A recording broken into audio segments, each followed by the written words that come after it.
Bernie Sanders has decided to speak out against Netanyahu's visit or expected visit to Congress. Now, he is heavily against this. However, you do know as well, I told you Bernie Sanders is trying to both sides the issue when it comes to Israel and Gaza. He'll still tell you that Israel has a right to exist. He'll still tell you to support and vote for Joe Biden. And Bernie Sanders recently actually had pushback about that to his face, about supporting Joe Biden from all people, from Naomi Klein, which is really interesting. But first, let's take a look at what Bernie Sanders said here about Netanyahu's invitation to Congress. Let's go ahead and bring this up here. You do not honor a foreign leader by addressing a joint session of Congress who is currently engaged in creating the worst humanitarian disaster in the modern history of this country. Obviously, as we all know, Israel has a right to defend itself against Hamas terrorism and the terrible attack of October 7th. Why does only Israel have the right to defend itself? Why is it that only Israel has the right to defend itself? The Palestinian people don't have the right to defend themselves against the aggressions from Israel, whether it's in the West Bank or the Gaza. Why is it that only Israel has that right? You see the framing? Like I said, he tries to both sides this issue. What it is doing now is going to war against the entire Palestinian people. And what we are seeing now is starvation and famine impacting thousands and thousands of children. The architect of that policy is not somebody you honor by bringing to the United States Congress, in my view. I want to play for you something that the Speaker of the House, Mike Johnson, had to say about you specifically, because I want to give you an opportunity to respond. He's one of the 4 leaders that invited Netanyahu. And this is what Speaker Johnson had to say about your objections to Netanyahu coming. Take a listen. This is a time to choose a side. If Bernie Sanders wants to side with the terrorists, that's so be it. And if other Democrats want to do that, it's on them. But I'm telling you, I pray and hope and expect that most of the members of the House of both parties and the Senate will join us for this historic address. What do you say to being accused of siding with the terrorists if you do not join? I mean, it is a disgusting lie. He said it yesterday. He said it again today. And I guess, you know, if you are part of the MAGA group, right-wing Republicans, big lies are what you do. You just say lies over and over again, and you hope people believe them. But it's not just a part of the MAGA group, because Richie Torres is saying those things. Hakeem Jeffries is saying those things. There are Democrat politicians that are also in bed with AIPAC that are also saying those things. This isn't just a MAGA issue. As I have said from literally day one of this terrible war, what Hamas did is atrocious. Sinwar, the leader of Hamas, is a war criminal. He should be in jail. And Israel had every right in the world to defend itself against Hamas. But what Johnson is doing is what right-wing people always do. Back in the day, if you stood up for civil rights or social justice, they called you a communist. If you are prepared to take on Netanyahu's outrageous war against the Palestinian people, I suppose now they claim that you're sympathetic to terrorism. It is a lie, and I really am not happy with what he is saying. But Bernie, maybe you should have stood in solidarity with the students that were protesting against Israel's actions. Maybe you should have been out there with the students for some of those protests that were taking place. How come you weren't there? You weren't there, nowhere to be around, because you were trying to look out for yourself and look out for your seat. Where was Bernie Sanders when police, were putting their hands on students at colleges in D.C. when he was there in D.C.? Where was Bernie Sanders? Well, why is it that other people who are not writing the bills and the legislation cared more about protecting these students than you apparently do? Since you say you care so much about what's happening to the Palestinian people, how come you were never at any of these rallies? How come you were never there to give the students your unconditional support?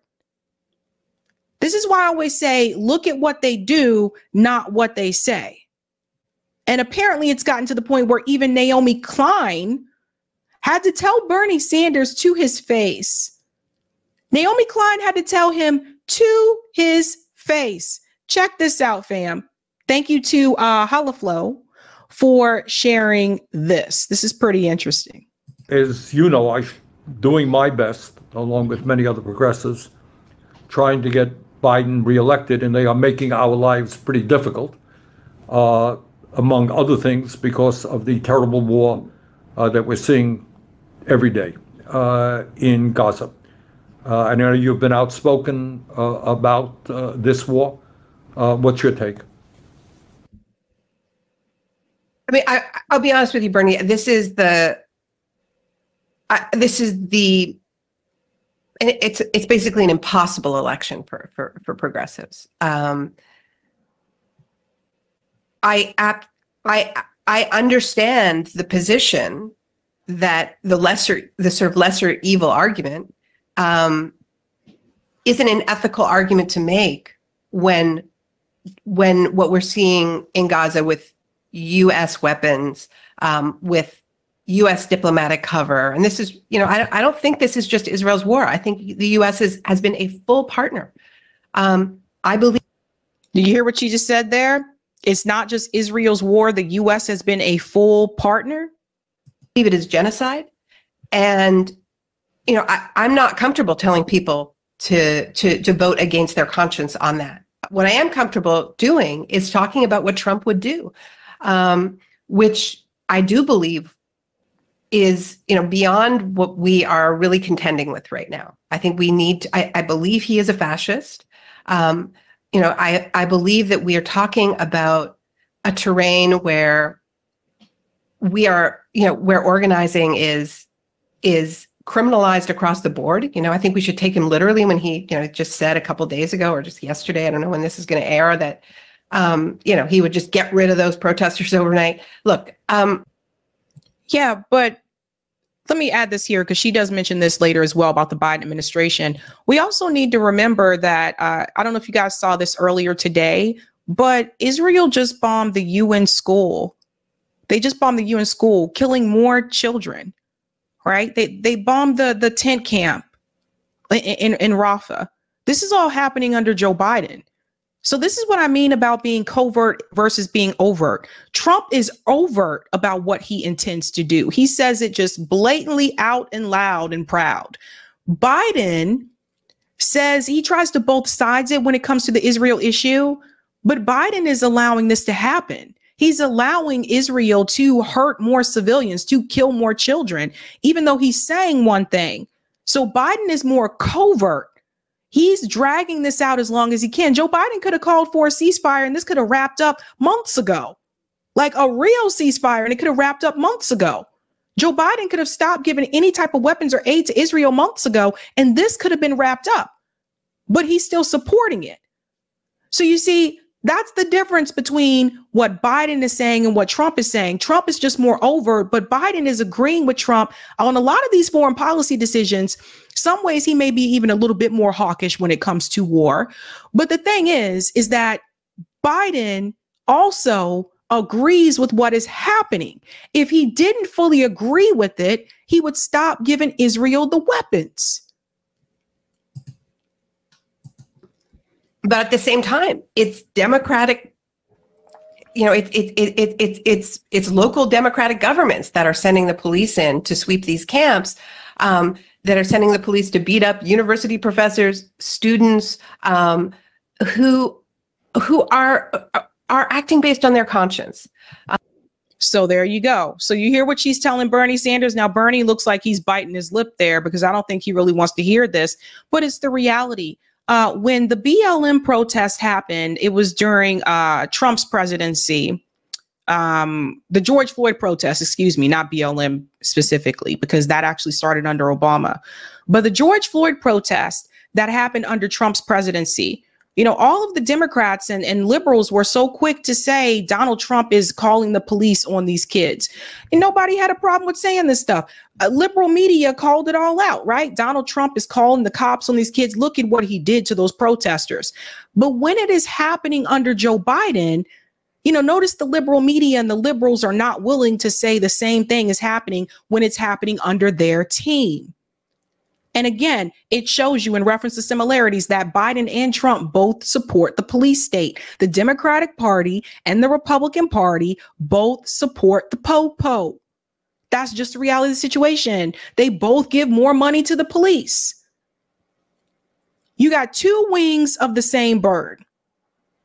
And for Bernie Sanders to sit here and to pretend like there's no one else that is running correctly when it comes to the issue of Israel and Gaza, it is disgusting. I look back on it in the fact that Bernie Sanders was able to get thousands of people at these rallies when he was running for president in both these terms. You know, the type of movement that he started across this country towards democratic socialism, Bernie Sanders knows what he could do again. He knows how to get a movement going because he's done it before. So the fact that Bernie Sanders is sitting there tight-lipped when even some of the commentators that heavily supported and endorsed him during his campaigns have decided to drop the duopoly and say that they are supporting Jill Stein, particularly because of the issue of Israel and Gaza. For Bernie Sanders to sit there and pretend like nobody else is running in a different direction when it comes to that particular issue, it's really disgusting. And I said this years ago, Bernie Sanders needs to give me back the money that I donated to his campaign. He is the reason why, till this day, I will not donate money to another campaign. I will not. And this is why I haven't, because I threw money down the drain. And some of you did too. I'm sure some of you watching donated money to Bernie as well, but he knows what can be done. So he just sits there tight-lipped. I don't know what they have on Bernie Sanders. I don't know what, Congress has on Sanders. I don't know what any of these organizations, maybe AIPAC, has on Bernie Sanders. But for Bernie Sanders to sit there and pretend like there is not a movement that can be started once again, it's disgusting and it's pathetic. What happened? The attack on Rafah, on a camp of people who've been displaced multiple times, 2 days after the ICJ, the International Court of Justice, ordered Israel to halt its attack on Rafah because it was in violation potentially of the Genocide Convention. We have to take this extremely seriously because, Netanyahu says, oh, it was a mistake, right? I mean, that's always the answer. I mean, either it's always that it's Hamas embedding in civilian infrastructure or it was a mistake. But at a certain point, you have to consider the possibility that it is what it looks like, which is and I want to hear your take on this, Bernie, because you have been outspoken on the need to get humanitarian aid in there. And you have been blocked again and again and again through all kinds of creative ways, whether it's Israel cutting off the crossings or whether it's soldiers looking the other way or collaborating with settlers who are attacking the humanitarian aid. At a certain point, we have to say, this is what it looks like. This is an attempt to eliminate a people in whole or in part. Gaza has, you mentioned my book, The Shock Doctrine. I think what... Pause there just for a second. So you see what's happening here? She's telling Bernie Sanders this to his face. Bernie Sanders is being grilled to his face by Naomi Klein. She is telling Bernie Sanders, yes, there is a genocide taking place, since he doesn't want to say it.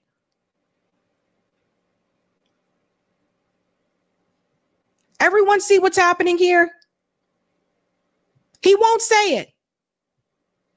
What we're seeing is the most violent example of what I was writing about in that book, of using a shock to push through a pre-existing agenda. And the pre-existing agenda was, look, Israel did not want those people in Gaza because they represent a quote unquote demographic threat to Israel's majority. So I think we need to call it genocide. And we have to just say, this is what it looks like. Or at least support the court. Well, let me just say a word on that. number one, what is not talked about very often is not just the death toll, which is over 35,000 people dead and close to 80,000 wounded, 2/3 of whom are women and children. That's a horror unto itself. But what is not really talked about, Naomi, all that much is the very clear and systematic destruction of the society, the Gazan society. All of this is happening under President Joe Biden, who Bernie Sanders is continuing to endorse. So you can't sit here and talk about the destruction of the Palestinian society in Gaza when the person that you endorse is the one that is supplying the weapons that is allowing it to happen. So to me, it's very simple. If it were me and if I were in the Senate and if I was still, well, he's not even part of the Democratic Party. He's a registered independent. This is really simple. I would break my alliance with the Democratic Party, plain and simple. I don't even know. This isn't even difficult. Bernie Sanders is what, over 80 something years old, and he decided to run for re-election. Bernie Sanders does not need to stay in the Senate. He does not need to run for re-election. He can go out with a bang and offer unconditional support for the Palestinian people by walking away from Joe Biden's endorsement. So you're talking about 60% of the housing stock either destroyed or damaged, maybe more than that. So where do people return, theoretically, after the war is over? You're talking about the civilian infrastructure destroyed. Right now, there is no electricity in Gaza. How do you have anything resembling a modern society without electricity? Water system badly damaged, raw sewage now running through the streets.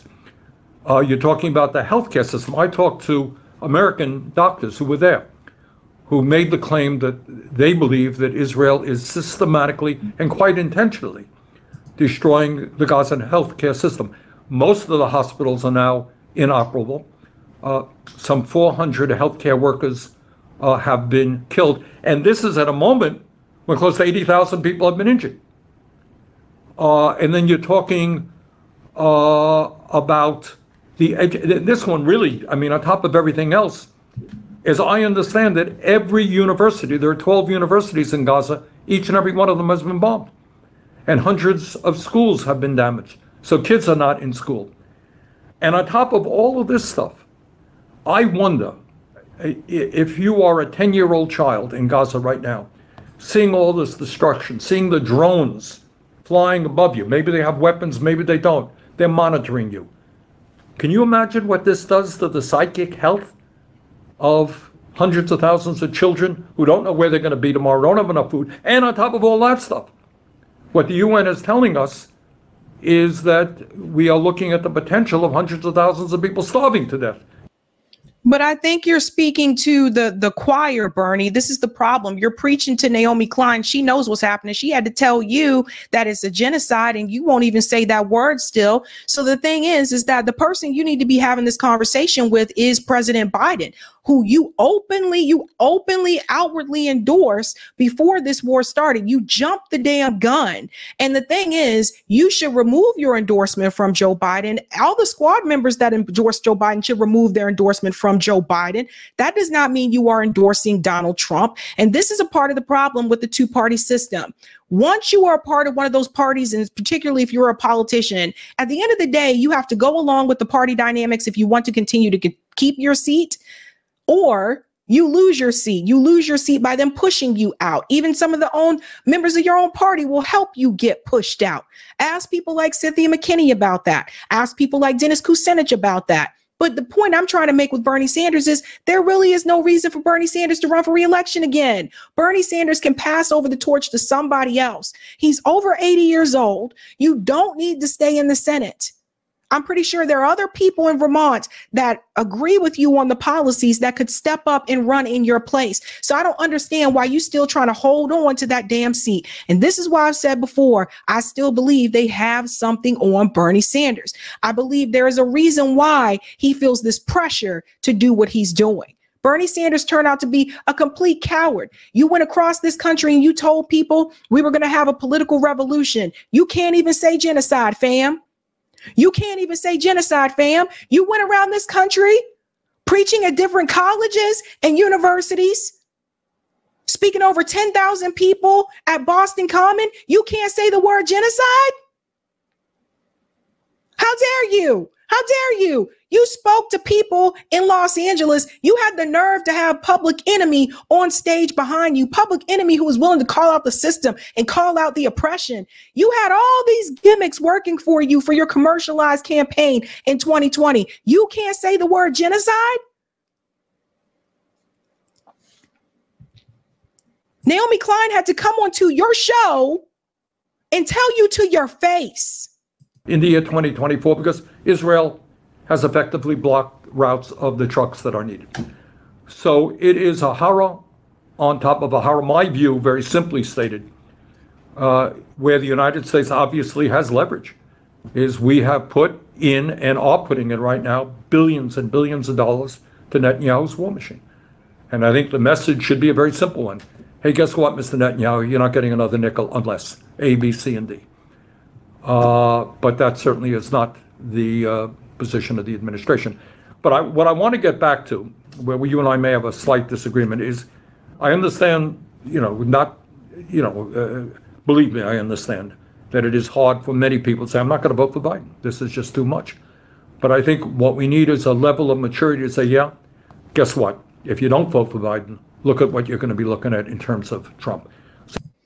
So let's jump in here for just a second, because you see what Bernie Sanders is doing. Here we go with the Trump fear mongering. So Joe Biden has to earn votes. Joe Biden did not earn your vote. So he just laid out everything that has happened to the Palestinian people. That's just since October 7th, not talking about what happened to them before October 7th, not talking about the West Bank, people were being kicked out of their homes by settlers, not talking about that, not talking about the Nakba, not talking about what has gone on with the Palestinian people over decades, just starting with what has happened to them since October 7th. He just laid all that out for you, explained to you that there's a humanitarian crisis, that people are starving, etc.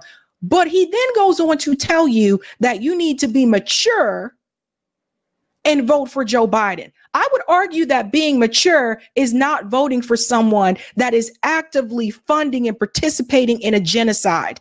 Israel is able to do what they're doing because of the weapons that are sent to them from the United States, because Joe Biden has approved it to be so. And now they're inviting the war criminal Netanyahu to Congress. So it's nice. It's nice that Bernie Sanders is saying he will not be a part of that discussion. He doesn't want to participate because Netanyahu's a war criminal. Totally get that. That's great. But the problem is, Bernie, you are still endorsing and supporting the person who is allowing it to happen in the first damn place. You're supporting and endorsing the person that has given Israel the tools that they need to continue to kill more Palestinian people. So until you can stand up to the person that is issuing out the weapons, you have no room to talk here. No room to talk here. So he's trying to use Trump derangement syndrome, because this is what the Democratic Party is pushing them to do. Just like they pushed him to tell your supporters to vote for Hillary, just like they pushed him to tell your supporters to vote for Biden in 2020, they are now pushing Bernie Sanders to do it again. And this is why we never really got any left success on a national level in this country. This is why we don't have progressive policies passed in this country, because when it came to the progressive movement, we did not hold the line. Now, I don't mean us, but I mean the figureheads of the progressive movement, the Bernies, the AOCs. They did not hold the line in the end. And that's why we do not have progressive policies on a national level. Now, some have been passed by the states on the local levels, exactly. But on a national level, it hasn't. No one held the line. If you continue to give the Democratic Party everything that they want, if you continue to give the establishment what they want, because otherwise we're going to get Donald Trump, why will they move to the left to suit you? I said the same thing when it comes to African-American votes. Those of us that want reparations, why would you continue to vote for parties, either one of these parties, that are not going to give you any type of reparations, any type of repair for descendants of slavery in this country? Why are you just giving away your vote just because? And they're not giving you anything on the table. I never understood this. I never understood this. You don't owe these people anything. What have they done for your community? How are the schools? If the schools are still falling apart, if the schools are still under-resourced, if the housing is still falling apart, why are you continuing to give these people your votes? And when I say this, people get upset and they say, oh, no, you're promoting Trump. No, I'm not promoting Donald Trump. I'm asking you to use some damn common sense. Because next time, it won't be Trump. It will be someone else. And then it'll be another person and another person. And that's the way they continue to keep the status quo. That's how they'll keep you in line.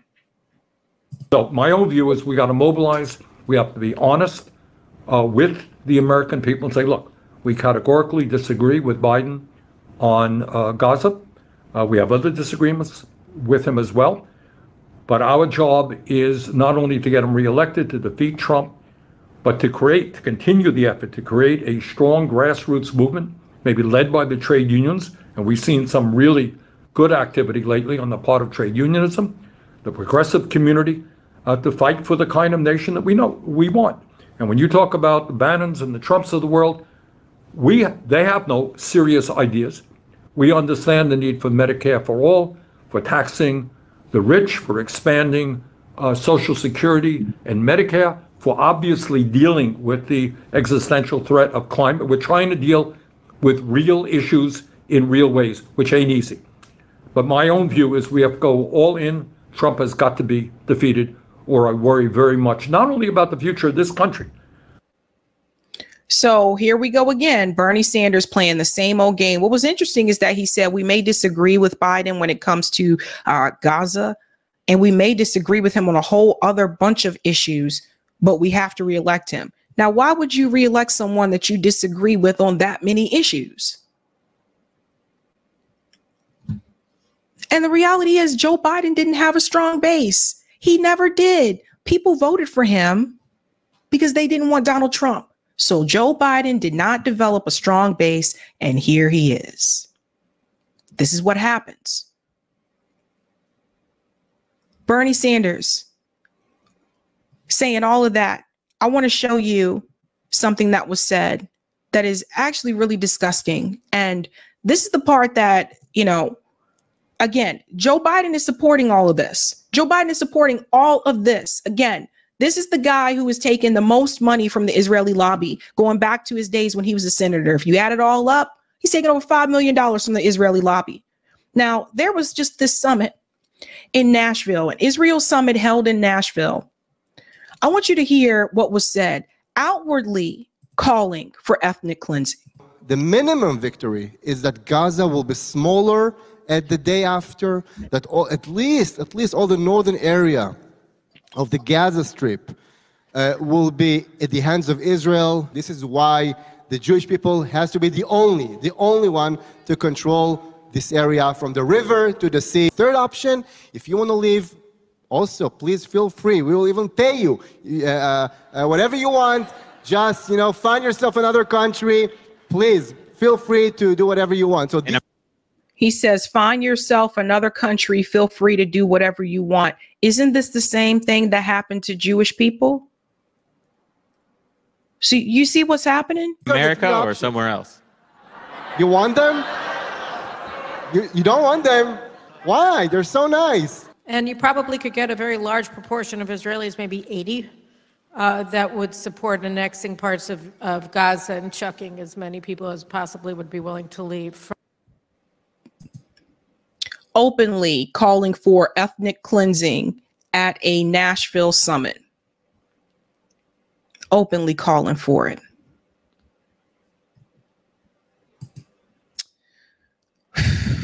I tell you, If you haven't had a chance to do so, smash that like button. Thank you. If you're new, don't forget to like, sub, and share. Thank you. Kudos, fams. Kudos.